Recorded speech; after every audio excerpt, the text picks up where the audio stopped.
Last time when I was talking about my favorite fall fragrances, I mentioned this set Confidential by Carolina Herrera, and I promised you a full review. Most of these perfumes are oud fragrances. It's not a secret that ouds are very popular in the Middle East. I personally don't like Middle Eastern and Arabic fragrances. To me, they're kind of too intense, and their complexity is sort of oily and dirty, if I can say that. In nature, oud is called agar wood, and this is a secretion of the tree called Aquilaria, and it has a very rich, woody, nutty, and pretty intense flavor, I would say. In perfumes, it is just called oud and very often produced in laboratories and only remind us of this tree. I call these perfumes European-style ouds because they are very different from Middle Eastern fragrances, and I think they are better adjusted for European noses. The fragrances are not simple at all, but they have sort of elegance and transparency about them. And I noticed that people from Arabic part of the world, they don't have so many positive things to say about the way oud and amber sound in here. But to my taste, it's totally the opposite. I really enjoy the way the notes are made and mixed in this set. I'm gonna start with Oud Couture because this one is a classic combination of oud and rose. Despite that there are only 2 notes listed in here, the perfume is much more complex.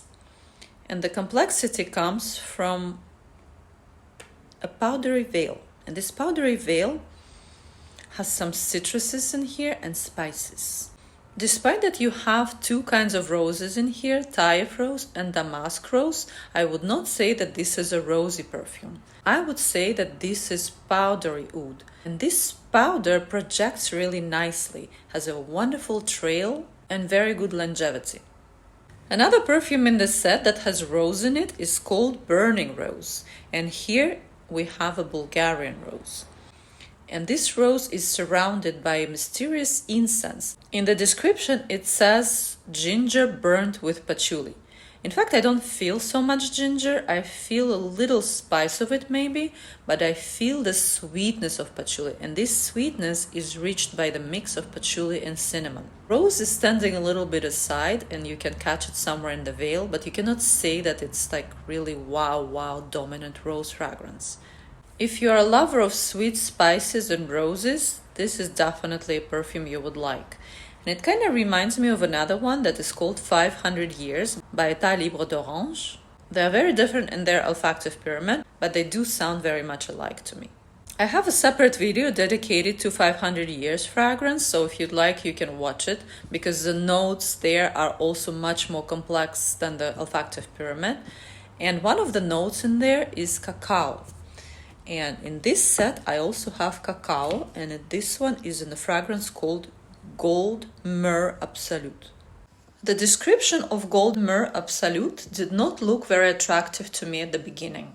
I was thinking immortelle and black pepper and licorice might not be my favorite notes, but what makes a difference here is cacao. In nature, cacao does not have the sweetness, it's kind of bitter and chocolatey. And here the sweetness is not coming from cacao, it's coming from the mix of myrrh, amber and vanilla.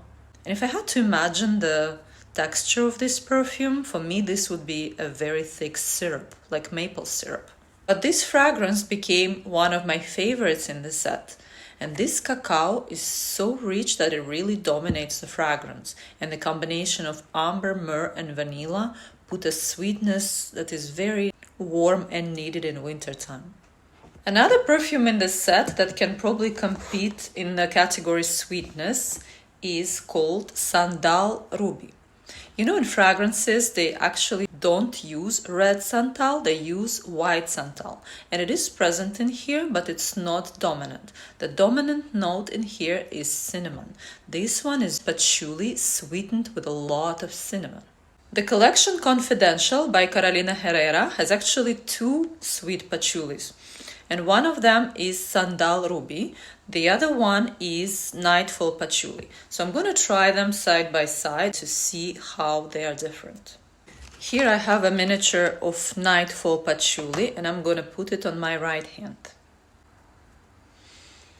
Alright, so now I have Sandal Ruby on my left hand and Nightfall Patchouli on my right hand. Sandal Ruby does not have much more complexity than Nightfall Patchouli, and if I did not know the description, I would say that the level of depth and complexity is about the same. But Sandal Ruby has something strange about it. There's something like medicinal or pharmaceutical in here, and I don't know from where that is coming. And to be honest, I'm not sure that the florals belong in here. Tuberose is present, but it's very, very thin, and together with geranium, it's not a kind of tuberose that I like. Between the two, I was leaning more towards Patchouli Nightfall, but at the same time, Sandal Ruby lasts longer, and I think the dry down of Sandal Ruby is much nicer and complex. Another fragrance that I felt a bit controversial about is Saffron Lazuli. In fact, it also has olfactive pyramid that is kind of strange, and I was wondering how all these notes will come into one fragrance. Do not have high hopes for black currant and blooming florals. I really like the opening in here, and I would say that this is the lightest out of all in the collection. But then this fragrance gains a bit of a heaviness, and the heaviness is coming from leather. Combined with amber and oud, this turns into a fragrance that is truly unisex. Another thing that I really like in here, and I did not feel it from the beginning, is the way Tonka sounds in here. It's listed only as a top note, but in fact it's present throughout, and that Tonka has a very, very thin floral touch. So if you're a lover of Tonka, search for it in Saffron Lazuli, but do not search for it in Bronze Tonka, because Bronze Tonka does not have Tonka at all. In fact, it's also leathery, but it has different notes, and it's taking you more to the oudi side, where oud is meeting leather, saffron, and coffee. I thought I would like this fragrance, but there was something strange between the lines that I did not enjoy. At one moment, I felt the smell of poop. It lasted for maybe 5 minutes, and then it was pushed out by some other notes, but I really prefer the dry down of this perfume than wearing it throughout. As I was telling you from the beginning, agar wood as a note is already very, very complex, and it's kind of tricky when you try to add a lot of notes from different categories and have a very complex composition. The variety of notes that I really did not enjoy, and this is probably the only one that I did not like in this collection, is called Gold Incense. To me, I catch a note of pickles in here, hidden in the blend. And the last one I have in here is called Mystery Tobacco.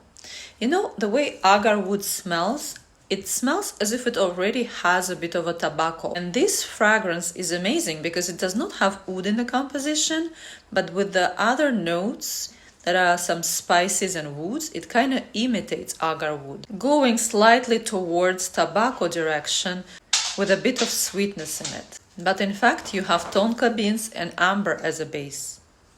This box is just full of wonderful rich aromas. Oud, amber, labdanum, myrrh, incense, tobacco, complicated Middle Eastern spices, all that is here. To me, it's like Middle Eastern aromas adapted for European taste.